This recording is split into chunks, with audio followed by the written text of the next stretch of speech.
नागपंचमी की कथा सुनिए। आप सबसे अनुरोध है कि कथा को अधूरा मत छोड़िए, क्योंकि अधूरी छोड़ी हुई कथा दुख का कारण बन सकती है। श्रवण मास के शुक्ल पक्ष की पंचमी तिथि को नाग पंचमी का त्योहार मनाया जाता है।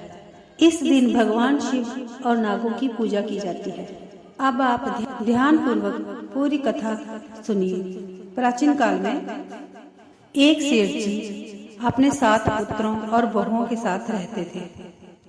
सेठ जी की सबसे छोटी बहू सबसे ज्यादा सुशील और संस्कारी थी।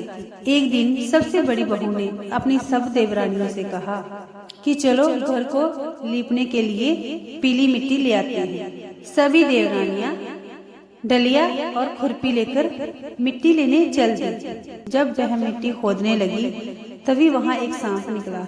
बड़ी बहू उस सांप को खुरपी से मारने लगी तो छोटी बहू ने उसे रोका और सांप को मरने से बचा लिया।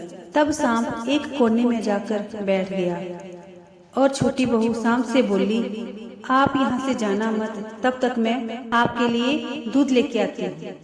ऐसा बोलकर छोटी बहू सांप के लिए दूध लेने चली गई। घर पर पहुंचकर वह सांप से किया हुआ वादा भूल गई और वो अपने कामों में व्यस्त हो गई। अगले दिन जब उसको ये बात याद आई तो वह दूध लेके तुरंत वहां पहुंच गई।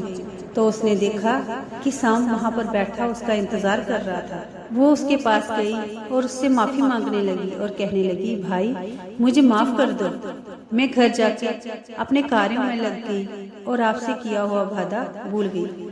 तब सर्प बोला कि तुमने मुझसे झूठ बोला, इस बात पर मैं तुम्हें 10 देता, लेकिन तुमने मुझे भाई कहा है, इस बात पर मैं तुम्हें छोड़ रहा हूँ और आज से तुम मेरी बहन हुई, जो चाहे मुझसे मांग लो। इस पर वह बोली, भैया मेरा कोई नहीं है, मुझे एक भाई मिल गया, मुझे और कुछ नहीं चाहिए। जब भी मैं तुम्हें पुकारूं तुम चले आना। कुछ समय बाद सावन का महीना आया। शेर जी की सभी बहुएं अपने अपने पीहर जाने लगी और छोटी बहू से कहने लगी, तेरा तो कोई पीहर नहीं है, तू कहाँ जाएगी? तभी उसके घर उसके दूर के रिश्ते का एक भाई आया और बोला कि मैं इसको ले जाने आया हूँ। इस पर सेठ जी बोले कि छोटी बहू का तो कोई भाई नहीं है, पर उसने सेठ जी को यकीन दिलाने के बाद वो अपनी बहन को अपने साथ ले गया। रास्ते में उसने बताया कि मैं तुम्हारा भाई सर्प हूँ और तुम्हें अपने साथ ले जाने आया हूँ। मैं तुम्हें नागलोक ले जाऊंगा, तुम डरना मत, बस तुम मेरी पूंछ को पकड़ लो, मैं तुम्हें अपने साथ अपने घर ले जाऊंगा। सेठ जी की बहू ने अपने भाई के कहे अनुसार वैसे ही किया। उसकी पूंछ पकड़ के पीछे पीछे चल दी। जब वो नागलोक पहुंची तो नागलोक के धन ऐश्वर्य को देखकर सेठ जी की छोटी बहू चकित रह गई।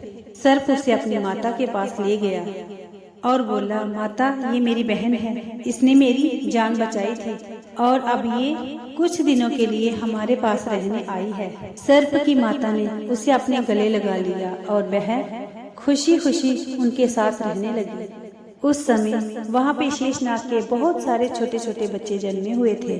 वह उनको देखती कि माँ सबके लिए दूध गर्म करके घंटी बजाती और घंटी की आवाज सुनकर वो सब बच्चे माँ के पास दौड़े चले आते और सभी आके वहाँ पे दूध पीने लग जाते। ये सब देखकर एक दिन वो लड़की बोली, माँ आज मैं दूध ठंडा कर देती हूँ। अभी दूध ठंडा हुआ नहीं था कि उसने जल्दबाजी में घंटी बजा दी।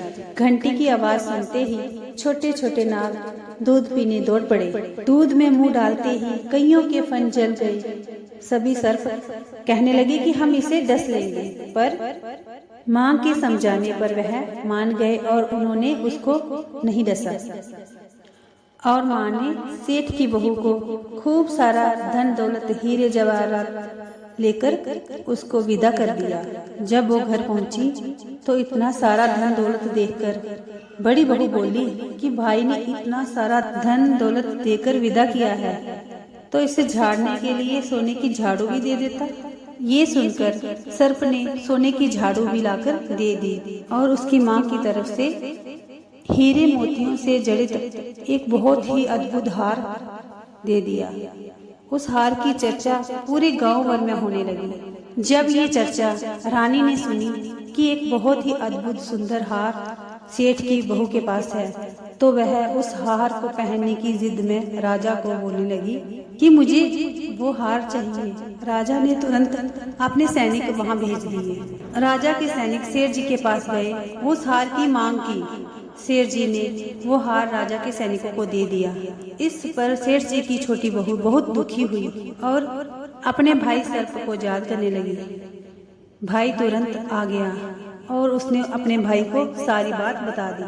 उसका भाई सर्प बोलने लगा, बहन तू दुखी मत हो, राजा खुद तुझे वो हार लौटा देगा। जब रानी ने वो हार पहना तो वो हार सर्प बन गया। राजा को जैसे ही इस बात का पता चला कि रानी ने पहना हुआ हार सर्प बन गया है, तो राजा ने तुरंत सैनिक भेजे और सेठ जी की छोटी बहू को महल में बुलाने का आदेश दिया। सेठ जी अपनी छोटी बहू को लेकर महल में उपस्थित हुए।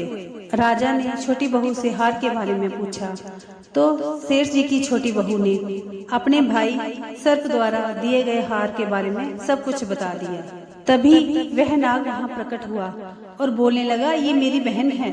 ये देखकर सभी लोगों ने नाग देवता को प्रणाम किया और नाग पंचमी का त्योहार बड़ी धूमधाम से मनाया।